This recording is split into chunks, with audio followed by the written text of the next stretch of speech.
그 집을 사지 말았어야 했다. 올해 봄 아내와 나는 꿈에 그리던 신혼집을 샀다. 웅장한 산맥기슭에 자리 잡아 숲과 초원이 내다보이는 그림 같은 집. 비현실적인 풍경에도 불구하고 그 집은 시세보다 훨씬 저렴했다.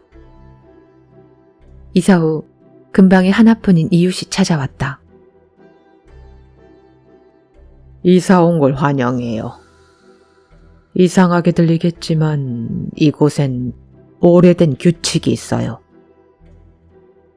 그들이 말한 세 가지 규칙은 기묘하고 알 수 없는 내용이었다. 첫째, 살려달라고 애원하는 사람을 절대 믿지 말 것. 둘째, 당신이 죽인 자의 목소리에 귀 기울이지 말 것. 셋째, 규칙을 벗어나려 하면 집이 그 의도를 알아챈다는 것. 죽여야 사는 집에 제 발로 갇힌 신혼부부. 살아남기 위한 사냥이 시작된다.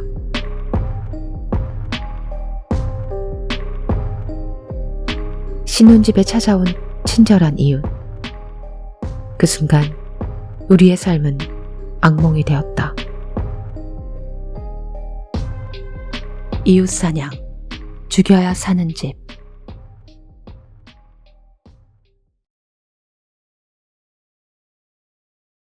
안녕하세요. 소리책갈피입니다. 영상의 시작을 평소의 인트로와는 다르게 시작해봤는데 어떠셨나요?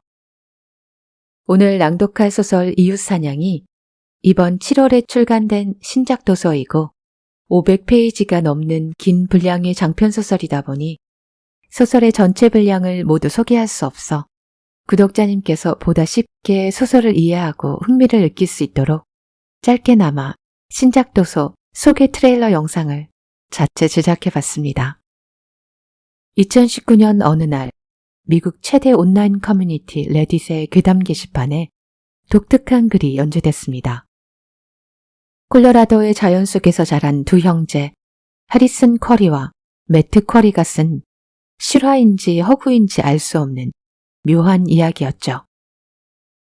아내와 나는 목장을 샀다라는 제목으로 연재된 이 소설은 매 게시물마다 수천 개의 좋아요와 댓글 수를 기록하며 열광적인 반응을 이끌어냈습니다.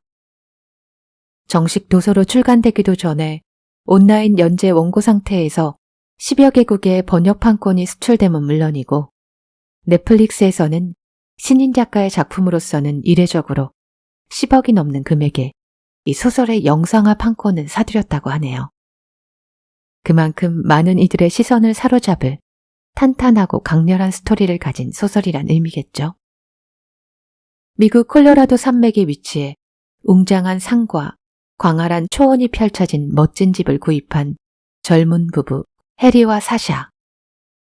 자연을 벗삼아 목가적인 삶을 꿈꾸던 이들 젊은 부부의 상황은 그들의 바람과는 전혀 다르게 흘러가기 시작합니다.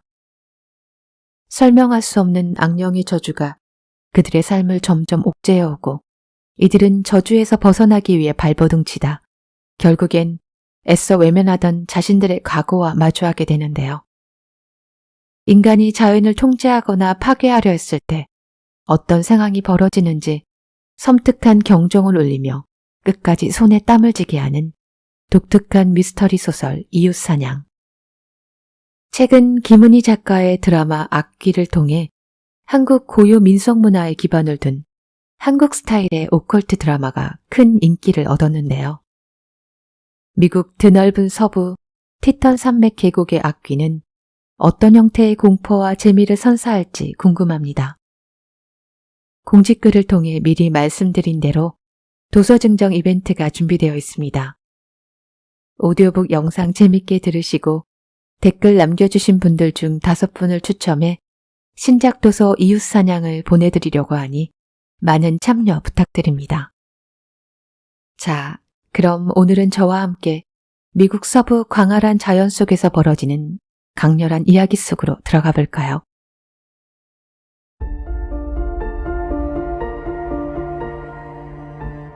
제3장 해리.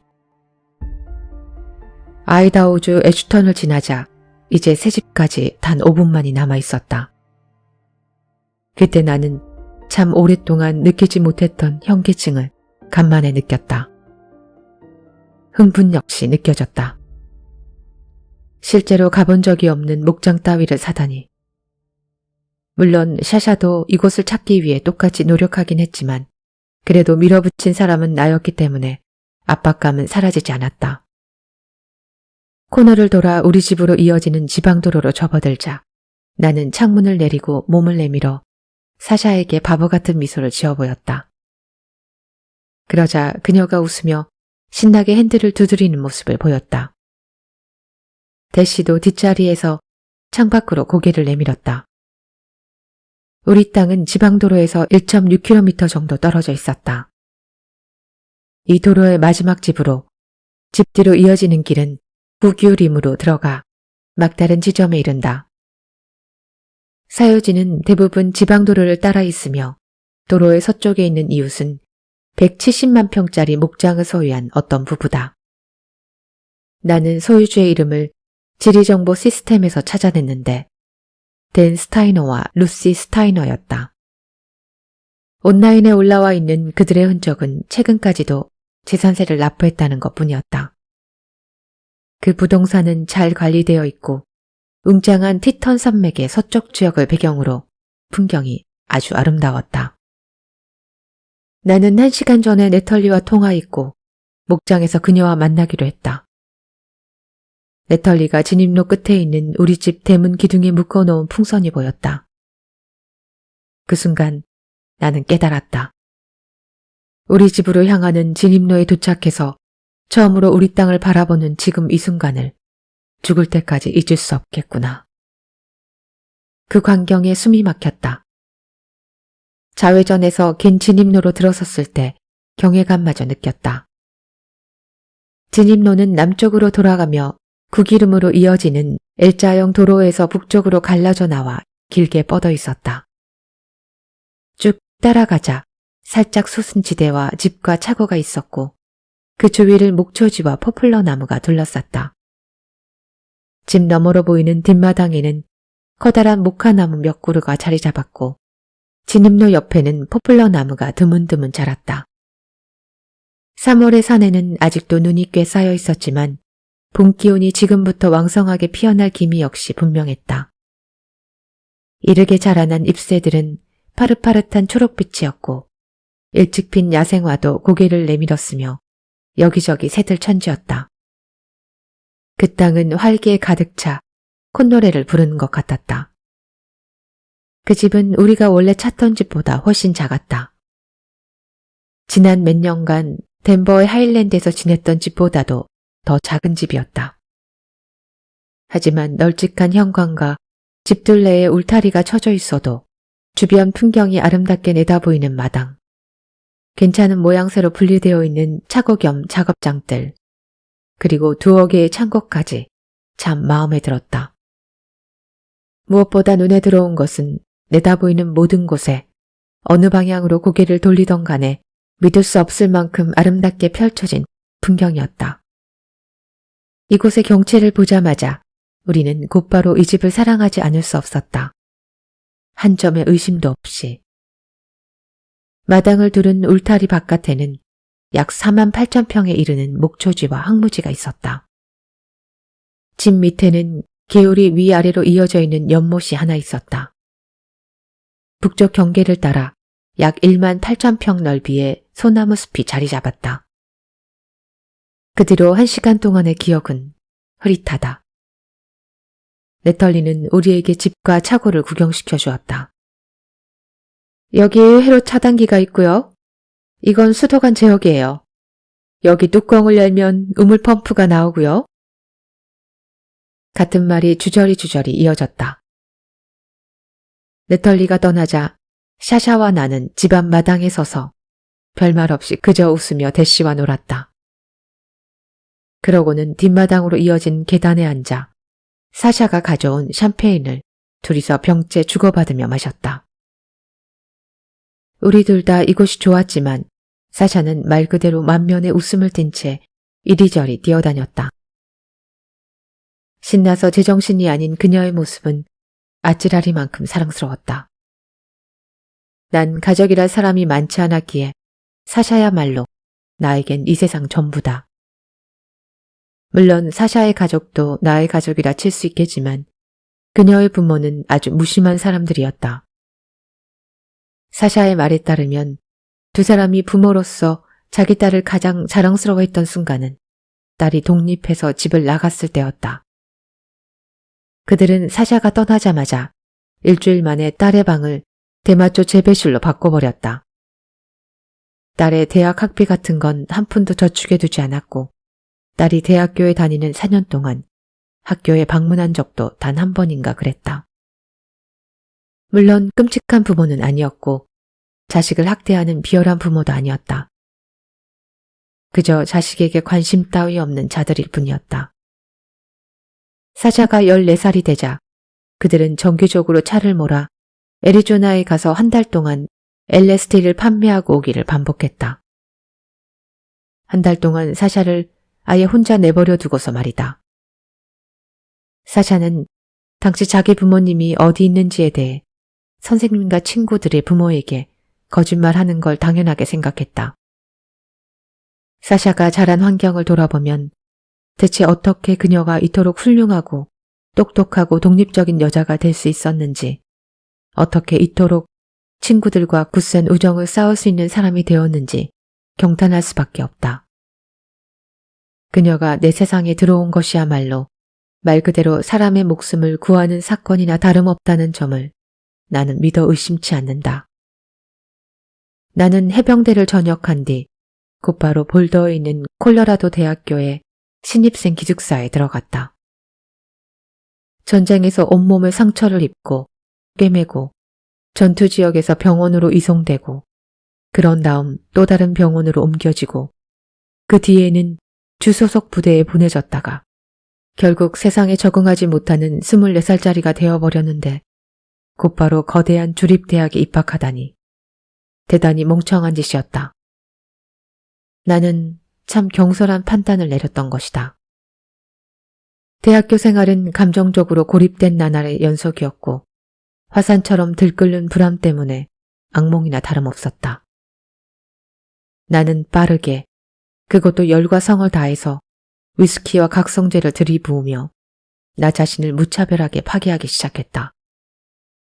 학자금 보조금을 받는 족족 코카인에 썼고 수업 출석을 거의 포기했으며 첫 학기를 대부분 송어 낚시와 엘크 사냥, 파티로 보냈다.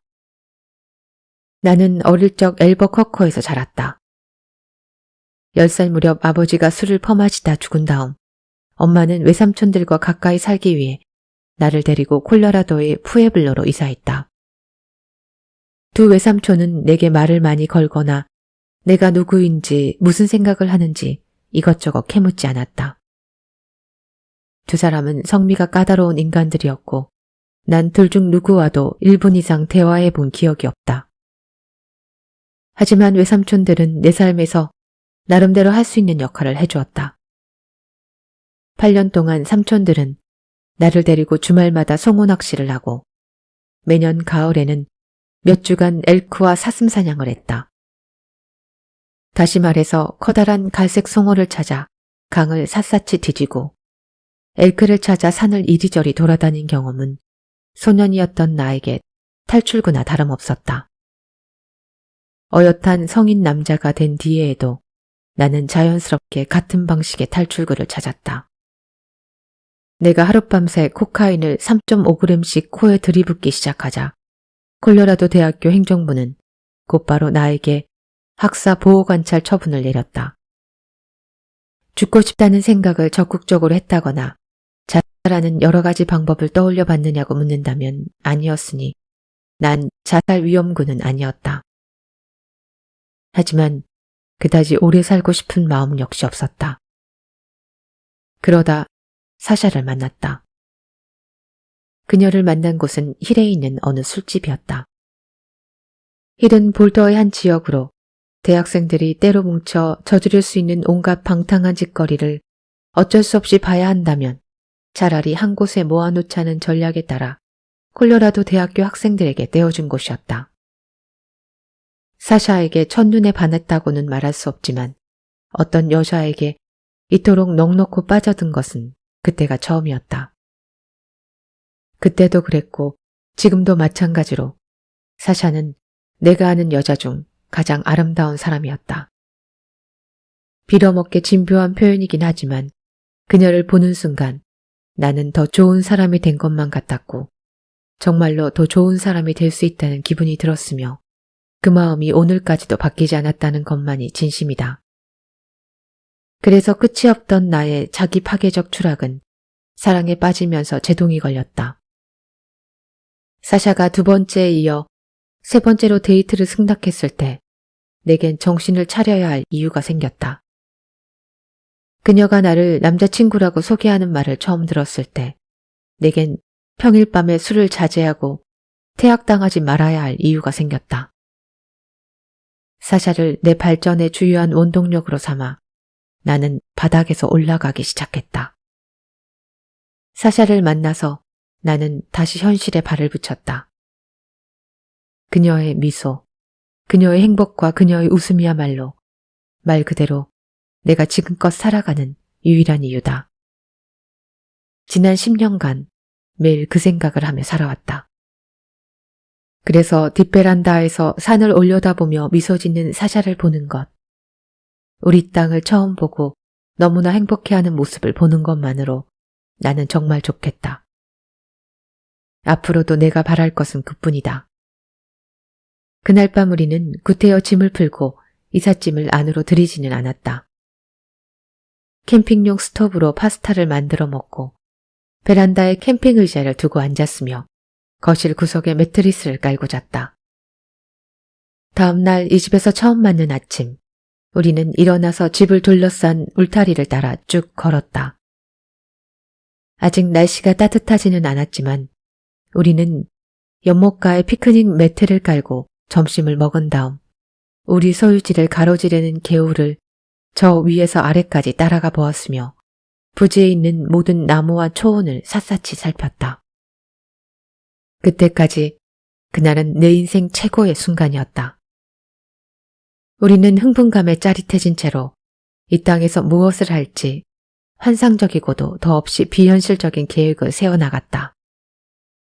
이곳에서 보낸 첫 3시간 동안 여기에 스노파크를 만들고 스키 점프대를 세우고 10점짜리 양궁 경기장을 만들고 방문객이 묵는 자그마한 고향 마을을 짓고 와인을 마실 수 있는 데크를 개울을 따라 여러 군데 깔자는 계획을 세웠다. 우리는 꼭 이것들을 다 짓자고 약속했다. 대시는 내가 본 개 중에서 세상에서 가장 행복한 개가 되었다. 나는 그동안 녀석이 고지대의 새들과 물새를 사냥하도록 훈련시켰고 우리는 꽤 많은 사냥감을 잡았었다. 그러니 대시는 모험이란 걸 꽤 경험했고 재미있는 삶을 살기는 했지만 결국은 5년 내내 자그마한 뒷마당만이 자기 몫이던 도시개였다. 그런데 이제는 집을 중심으로 울타리를 둘러놓은 몇만 평의 땅은 물론이고 그 너머로도 왕궁만큼 어마무시하게 넓은 땅을 갖게 된 것이다. 이곳에 정착하고 두 주는 그림을 걸고 녹달한 침대를 조립하고 정원에 이른 봄 작물을 심느라 손살같이 지나갔다. 처음 몇 주 동안 사샤는 매 순간 놀라워하고 흥분했고 어느 때는 한없이 평온한 표정을 짓기도 했다. 대시도 사샤와 나처럼 완연한 천국에 사는 것 같았다. 그리고 손님방을 사샤의 서재로 바꾸었다. 그곳에서 그녀는 전화를 받고 회사 화상회의를 하면서 재택근무를 서서히 익혀갔다. 인터넷을 설치하러 온 직원들과 덴버에서 사샤가 타던 스바루 자동차를 가져오도록 고용한 차량 배달 서비스 직원을 제외하면 우리가 본 사람이라고는 시골길이나 구기름의 기점을 오가느라 집 옆을 지나가는 이들 뿐이었다. 집의 북쪽과 동쪽, 심지어 남쪽 일부도 구기름이었다. 인접한 서요지는 스타이너 목장 뿐이었다. 스타이너 목장은 우리 서쪽에 바로 맞붙어 있고 우리 남쪽으로는 지방도로를 건너야 나온다. 우리 땅이 포함된 골짜기에 또 다른 목장이 있긴 하다. 베리 크리크 목장으로 스타이너 목장의 남쪽에 있는 800만 평에 달하는 거대한 땅이다. 하지만 그 목장의 진입로는 주 고속도로와 멀리 떨어져 있다. 골짜기 아래와 주 고속도로 건너편에 꽤 많은 가족 단위 주택과 자그마한 목장이 작은 구획 안에 모여 있다. 하지만 주 고속도로를 중심으로 우리가 있는 지역에는 지방도로 주변의 큰 땅을 단 3명만이 소유하고 있다. 그래서 실제 지방도로에 접근하기 편한 곳으로 따져보자면 사샤와 나, 그리고 스타이너 부부만이 여기에 사는 유일한 사람이다. 우리 옆에 이웃이 딱 하나밖에 없다니. 그것도 실제로는 2km 넘게 떨어져 있다니. 맙소사. 그거야말로 이 공간에서 내가 가장 마음에 드는 점이다. 이곳은 조용했다. 아름다웠다. 이제야 집에 온 느낌이었다. 제4장 사샤. 이곳에서 살기 시작한 지 3주째. 나는 재택으로 일하는 데 익숙해지기 시작했다. 내가 몸담은 곳은 광고업계로 내 동료들은 거주지에서 멀리 떨어져 사는 프로젝트 매니저들과 일하는 데 익숙했지만 실제로 내가 재택으로 일해보니 그다지 편리하지는 않았다. 하지만 그래도 괜찮았다. 나의 팀원들도 지지해 주었다.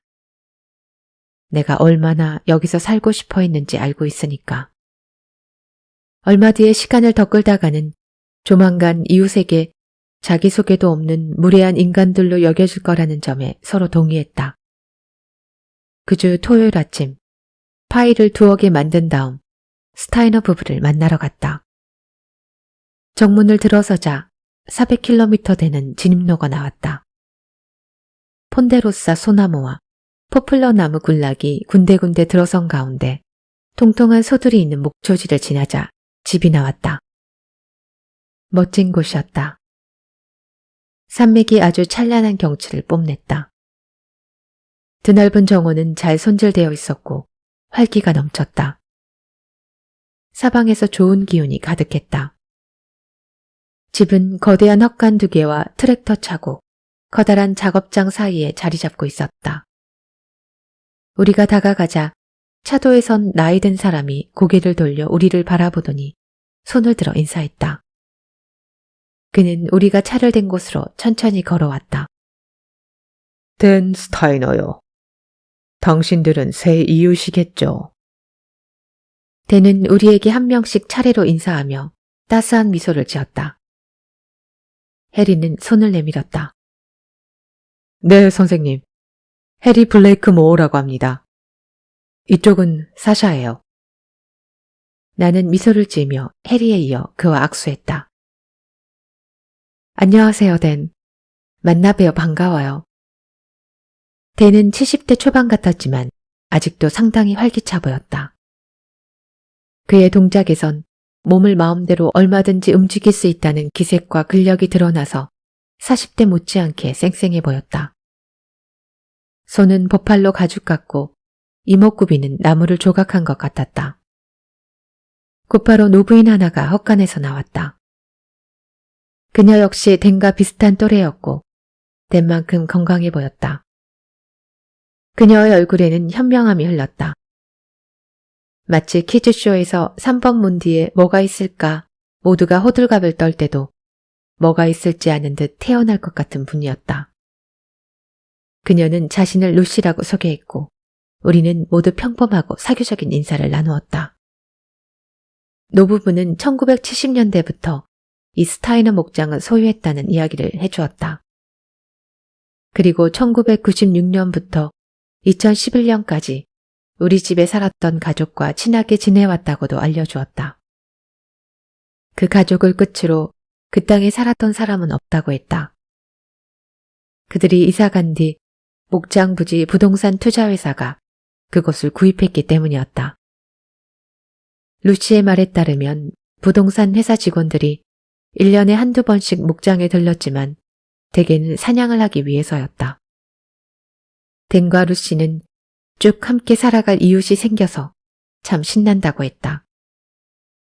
해리는 진심을 담아 혹시 필요한 게 있으시면 언제든 전화하시거나 들러주십시오. 라고 말했다. 그러자 노부부 역시 같은 말을 우리에게 돌려주었다. 이제 그럼 다음에 뵐게요. 라고 말할 때가 왔다고 느껴지자 댄은 희죽 웃으며 해리를 가리켰다. 자네 보병이요. 해리는 자기 두 손을 내밀고 내려다보며 대답했다. 그렇게 티가 납니까? 댄은 껄껄 웃으며 무릎을 쳤다. 하하, 난 1마일 밖에서도 알아볼 수 있지. 육군이요, 해병이요. 해병대 보병 소총수였습니다. 졸병이군.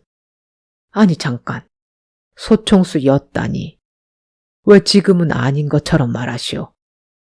해병은 죽어서 관짝에 실릴 때까지 해병 아니던가. 해리는 미소를 지으며 고개를 끄덕였다. 네, 저도 알죠. 한 번 해병은 영원한 해병이다. 하지만 윗선에서 그러더군요. 여길 그만두면 여러분같이 훌륭한 납사자분들께서 제 대학교 등록금을 대신 내주실 거라고요. 그래서 당장 해병을 때려치우고 뒤도 돌아보지 않았습니다. 해리는 언제나 이런 농담을 해댔고 그러면 노인들은 항상 웃었다. 댄과 루시도 마찬가지였다. 아주 잘했어. 난 해군에서 복무했어. 정비병이었지. 콜로라도에서 4년 있었어. 해리는 알겠다며 고개를 끄덕였다. 전문병으로 복무하신 걸 보니 선생님께서는 저보다 훨씬 나은 선택을 하셨군요. 댄은 해리의 말에 껄껄 웃었다. 아프가니스탄이었어. 아니면 이라크. 해리는 한 번 고개를 끄덕였다. 아프가니스탄에 잠깐 있었습니다. 댄은 씩 웃는 것으로 대답했지만 억지 미소 같았고 심지어 미안한 기색처럼 보였다. 해병대 소총수로 지내기엔 참 지옥 같은 곳이라고 들었어. 확실히 다채로운 경험을 하긴 했습니다. 그랬겠지. 댄의 미소는 사라지고 이제 궁금한 기색이 드러났다. 자, 자네도 알겠지만 지난 세월, 10년 가까이 말이지. 자네 땅을 소유했던 부동산 투자회사는 우리와 이 목장의 계절 노동자들에게 그 땅을 돌봐주는 대가로 돈을 주었다오. 대개는 나무와 덤불을 가지치고 산불이 잘 나는 철이 오기 전까지 불을 깎고 우물과 정화조를 수시로 확인하는 일이었지. 게다가 내가 지난 수년간 거기서 말을 타고 사냥하면서 참 오래도 지냈단 말이오. 우리는 그곳을 누구 못지않게 잘 안다오. 그러니 진심으로 여러분에게 몇 가지 알려주고 싶소. 아주 중요하다고 생각하는 관리 지침을 몇 가지 조언해주고 싶단 말이지. 어쩌면 곧 다시 만나서 한두 시간쯤 함께 다녀볼 수도 있지 않겠소. 이제는 내가 끼어들 시간이었다.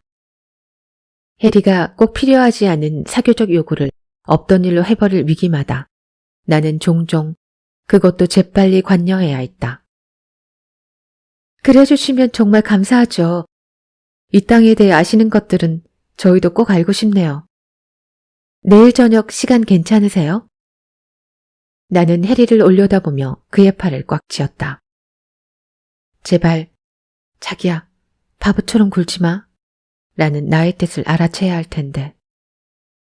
해리의 반응을 보자 내 마음을 알아준 것 같았다. 그러자. 나도 내일 저녁이 딱 좋겠어. 두 분은 어떠세요? 루시는 미소를 띠며 대답했다. 좋아요. 그럼 5시쯤 들를게요. 와주어서 정말 고마워요. 그리고 여기 종종 와줬으면 좋겠네요. 그 말을 끝으로 우리는 차에 올라 집으로 향했다. 내가 저분들을 초대하기로 했다고 징징댈 생각은 하지 마, 자기. 저분들 아주 상냥하신 것 같아. 2분 지식이 큰 도움이 될 거라고. 응? 그래, 알아. 자기 말이 맞아. 나도 즐겁게 있을 거야. 믿을 만한 이웃 같아. 나는 해리의 얼굴을 유심히 보았다. 다른 태역군인과 만나는 일은 해리에게 모 아니면 도였다. 어떨 때는 그런 군인들이야말로 이 세상에서 유일하게 동질감을 느끼는, 자신을 이해해줄 유일한 타인이라고 느끼는 것 같았다. 하지만 어떨 때는 그런 놈들이야말로 다시 보고 싶지도 말 섞고 싶지도 않은 인간인 것으로 밝혀졌다. 왜 이렇게 반응이 갈리는지 해리가 제대로 설명한 적은 한 번도 없었지만 굳이 설명할 필요도 없었다. 왜 그런지 알 것 같았으니까.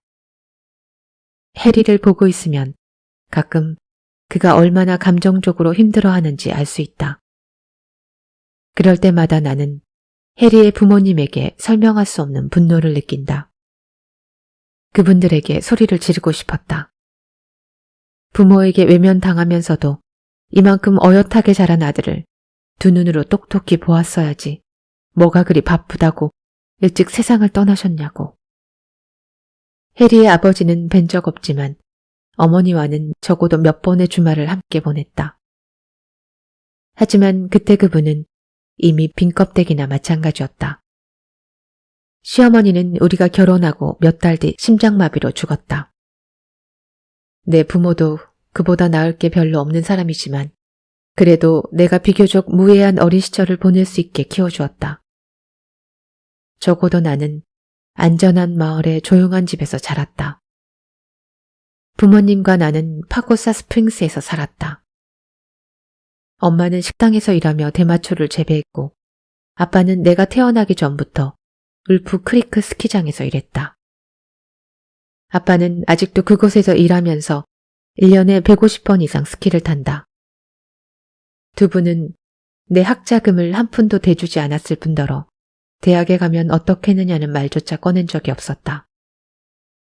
내가 독립한 뒤로 뭘 이루었는지에도 전혀 관심이 없다. 하지만 그래도 여전히 부모답게 행동하긴 한다. 가끔, 어느 정도는 말이다. 나는 때때로 생각한다. 우리가 만나기 전에 해리가 그런 일을 겪지 않았으면 어땠을까? 그래도 지금과 같은 사람이 되었을까? 솔직히 말하자면 나를 만나기 전에 해리가 그토록 많은 일을 겪어서 다행이라는 생각이 들 때가 있다. 그렇지 않았다면 해리는 날 이토록 깊이 사랑하지 않았을 테니까. 아이의 발달이 타고나는 것인지 교육에 의해 결정되는 것인지 모르겠지만 어쨌든 그 결과로 지금 내가 바라보는 이 남자가 이루어졌다. 얼굴에 햇빛을 받으며 진입로를 따라 산속 우리의 작은 목장으로 나를 태우고 달리는 남자. 그래서 감사할 뿐이다. 제5장 해리. 우리의 땅에서 보낸 첫 2주 동안 우리는 렉스버그시에 있는 농장과 목장용품 가게에 몇 번 들렀다. 그곳에서 정원 텃밭을 만들 울타리용 목재와 공구 몇 개, T자형 기둥을 수십 개 샀다. 렉스버그는 집에서 남서쪽으로 80km 정도 떨어져 있고 인구가 2만 5천 명쯤 되는 우리가 보기엔 북적거리는 대도시다. 집에서 차로 1시간 거리에 있는 도시 중 가장 컸다. 사샤와 나는 처음으로 이곳 시내를 운전해 지날 때 조용히 차창밖을 바라보았다. 그리고 이제 이 마을이 우리 삶의 도심지가 되었다는 사실을 고요히 성찰했다. 북서쪽에 있는 작은 도시 애슈턴이나 남쪽에 있는 드릭스에는 작은 식료품점을 비롯해 쇼핑할 곳이 좀 있었지만 렉스버그는 어메난 도시인데도 슈퍼마켓조차 없었다. 댄과 루시를 만난 그 주 일요일 우리는 낮에 목초지에서 울타리 작업을 하고 정원 손질을 마무리하는 게 좋겠다고 결정했다. 그리고 산불 조심 기간이 오기 전에 몇 주 동안 풀을 뜯어먹어줄 양을 구할 방법을 알아보기 시작했다. 그러니 목초지의 울타리 몇 군데를 아주 세심하게 손봐주어야 했다. 날씨는 무척 좋았고 이 땅에는 우리와 개밖에 없었다. 이런 봄날에는 곧 긴긴 낮과 따스한 밤이 이어지고 여름철이 성큼 다가오겠구나 싶은 향기가 난다. 우리는 낡고 부서지고 녹슬고 구부러진 기둥을 새로 산 T자형 기둥으로 교체할 작정이었다. 찾아보니 망가진 기둥이 실제로 있었다. 사샤와 함께 기둥 10개를 교체하는데 2시간이 걸렸다. 이렇게 느린 속도라니 기억해 두었다가 훗날 지금을 떠올리며 미숙했던 우리를 놀릴 일화가 생긴 셈이다. 나는 마지막 기둥을 땅에 망치로 박아 넣었다. 망치머리가 기둥을 박는 쨍그렁 소리가 목처지를 지나 저쪽 숲까지 쩌렁쩌렁 울렸다. 사샤가 나를 쳐다보며 웃는 걸 알아챈 나는 망치머리를 기둥 위에 대고 멈춰선 채 얼얼한 손에 피가 돌도록 털면서 마주 웃어주었다. 자기야, 나도 어엿한 목장 주인이 되려면 아직 멀었다는 거 알아. 잘 안다고. 그녀는 웃으며 고개를 저었다. 어쩌면 저토록 미치게 예쁠까. 잘하고 있어, 해리. 어엿한 목장 주인답게 일하고 있다고. 자기 땅의 목장 울타리를 수리하는데 이게 목장주가 아니면 뭐야? 그녀는 2팔을 벌리고 우리의 땅을 향하더니 그 자리에서 빙글빙글 돌았다. 그동안 대시는 사샤를 올려다보며 그녀의 발치에서 껑충껑충 뛰었다. 이내 사샤는 내게 다가와 내 허리를 감싸고는 지그시 눈을 맞추었다. 우리가 해내서 만족하지? 이게 자기가 바란 거 맞지? 나는 그녀에게 입 맞추었다. 난 자기만 있으면 돼. 하지만 맞아. 이게 바로 내가 바랬던 거야. 자기는 만족해? 사샤는 내게 미소 지으며 고개를 끄덕이기 시작했다. 나도 당연히 만족하지. 게다가 자기가 이 땅을 관리하는데 전념하잖아. 난 이렇게 힘든 일은 주말밖에는 못해. 내가 가장이고 자긴 토지 관리인이지. 그런 것 같네. 그녀는 미소 짓더니 내게 다시 키스했다. 오늘은 여기까지 하자. 댕가 루시가 곧 올 거야. 사샤는 허리를 굽혀 삽을 들고 작업하던 울타리를 가리키고는 짓궂게 웃으며 덧붙였다. 하지만 내일은 제일 먼저 이 망할 울타리부터 마무리 지으시죠. 덩치 큰 아저씨. 우리가 정리를 막 끝냈을 무렵 댕가 루시가 커다랗고 낡은 포드를 타고 진입로로 들어왔다. 그들을 맞으러 나가서 인사하고 앞마당으로 들어가며 잡담을 나누는 동안 그들은 알겠다는 눈빛으로 주변을 훑어보았다. 나는 댄이 커다란 모카나무 줄기를 두드리는 모습을 보았다. 그는 루시에게 이 오래된 나무가 어떻게 살아남았는지에 대해 몇 마디 했다. 과연 그들은 우리 땅에 대해 잘 알고 있었다. 이어지는 1시간 동안 걸어다니며 스타이너 부부가 우리 땅에 대해 짚어주는 점과 제안하는 내용을 들었다. 그동안 대신은 우리 뒤를 졸졸 따라왔다. 그들은 우리에게 많은 이야기를 해주었다. 우물, 펌프, 대수층과 1년 중 목초지에 물을 대야 하는 시기들에 대한 내용이었다. 마당에 있는 과일나무 철마다 어떻게 가꾸어야 하는지도 추천해 주었다. 그리고 겨울에 눈을 피해 엘크들이 산에서 내려오기 시작할 때 보통 어느 부분에 울타리를 망쳐놓는지도 보여주었다. 두 사람은 그런 류의 이야기를 계속했다. 그 땅에서 일하면서 땅을 읽고 앞날을 예측하는 법을 익혔을 때에야 비로소 체득하게 되는 그런 지식 말이다. 두 사람과 걷는 동안 머릿속에 여러 가지 생각이 스쳤다. 두 분은 이 계곡을 익히기 위해 참 많은 시간을 들였겠지. 주변 자연과 이만큼이나 연결되어 사는 존재를 곁에서 보자 감동으로 마음이 겸허해졌다. 이곳에서 아주 오랫동안 살아온 이들이 매일을 의식적으로 영위하며 인생을 보내는 모습이라니. 두 사람의 지식은 아주 겸손했고 그래서 나는 그 지식을 원했다. 너무나도 간절히 원했다. 루시가 댄을 몇 번이고 힐끗대는 모습도 알아차릴 수 있었다. 루시는 짧은 눈빛을 던지면서 볼살 안쪽을 씹고 이마를 지그시 찡그렸다. 댄은 잠시 아내와 눈을 맞추고서는 시선을 돌리거나 그저 설명을 계속했다. 우리가 다시 집으로 돌아갔을 때 루시는 사샤에게 우리 목장에서 야생 아스파라거스가 자라는 곳을 보여줘도 되겠느냐고 물었다. 그런데 남자들만 마당에 남겨두고 떠나기 전 루시가 댄에게 다시금 걱정스러운 표정을 짓는 게 언뜻 보였다. 그 표정은 나타나자마자 빠르게 사라졌다.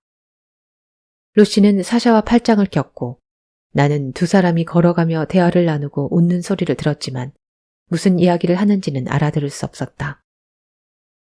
댄은 나에게 현관 베란다에서 잠시 이야기할 수 있겠냐고 물었다.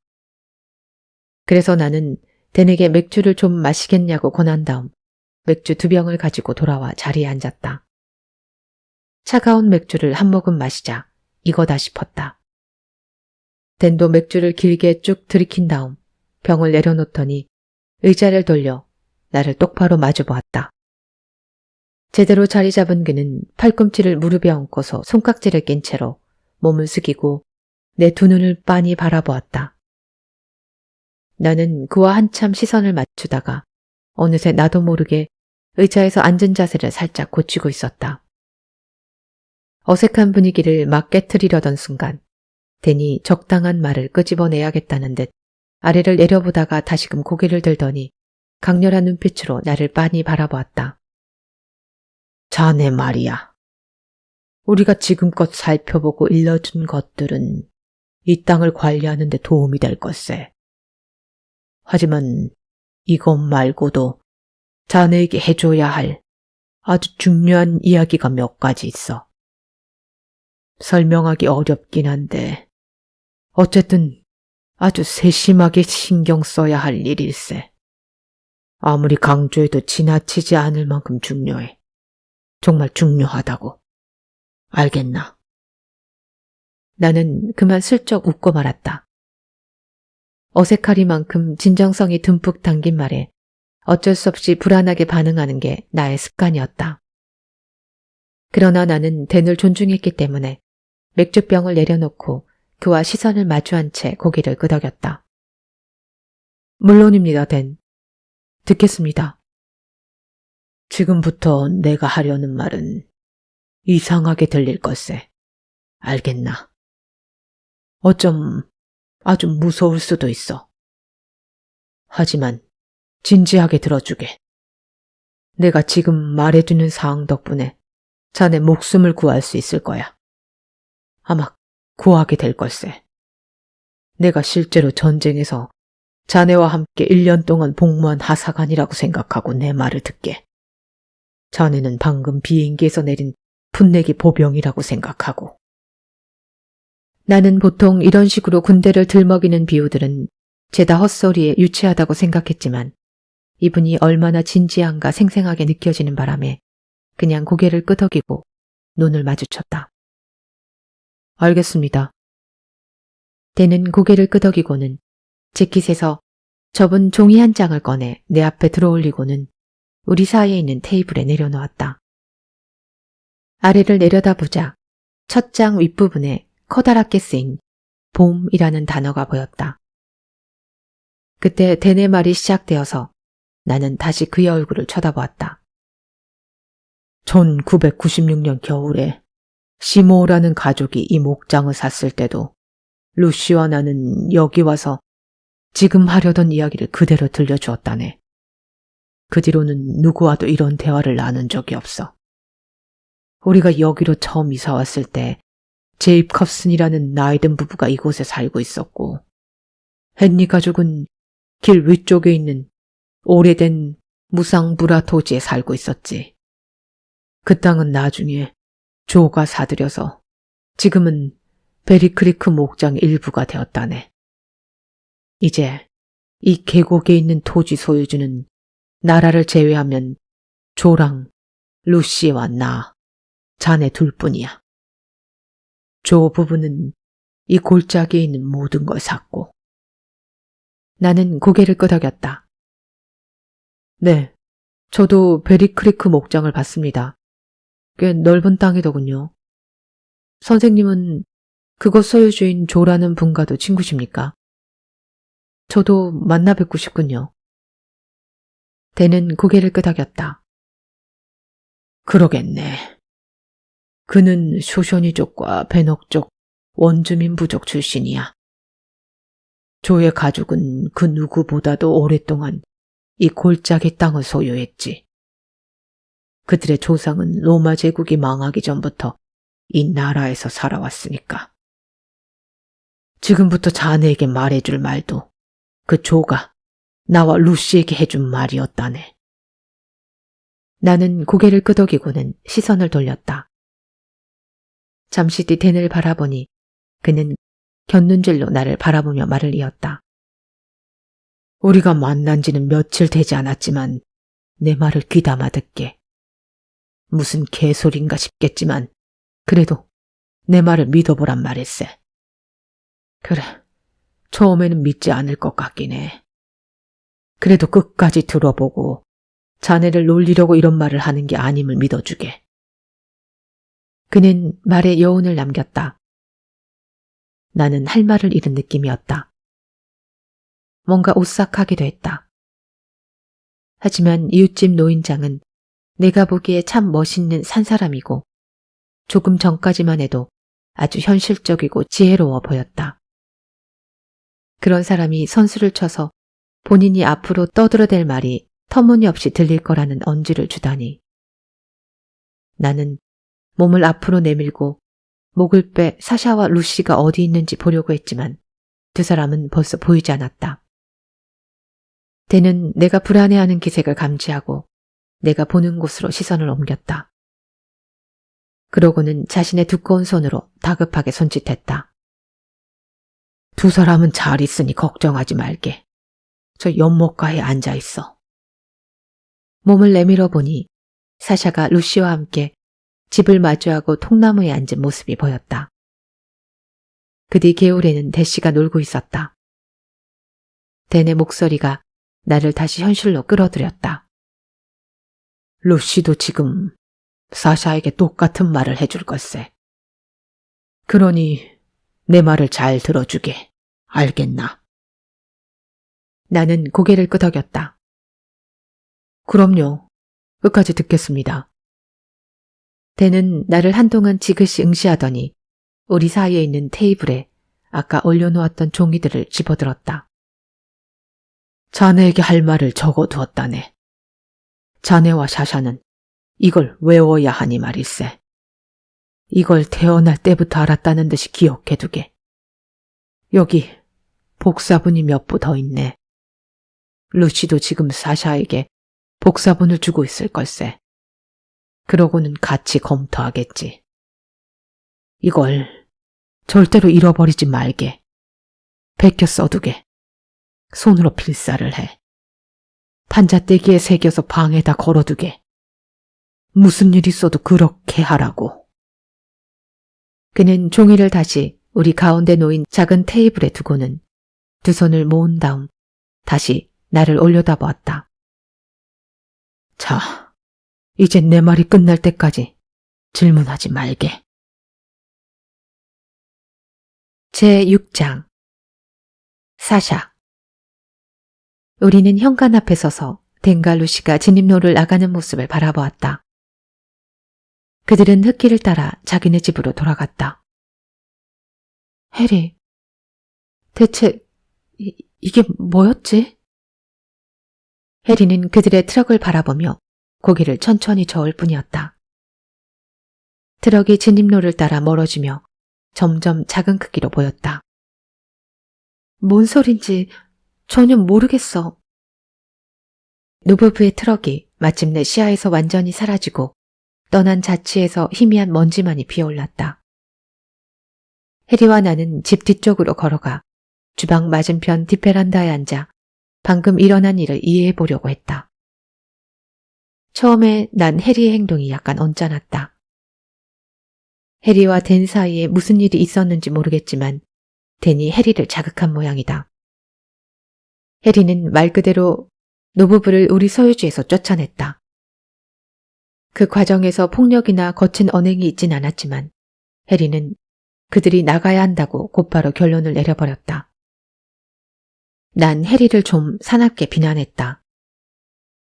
그분들을 마구 내쫓아 버린 건 참 무리한 짓이라고. 이제 앞으로 그분들을 볼 때마다 끔찍할 정도로 어색할 거라고 말이다. 하지만 동시에 나는 해리의 말에 반박하지 못했다. 우리가 그들을 쫓아낸 것과 상관없이 우리와 그들 사이는 어색해질 수밖에 없었으니까.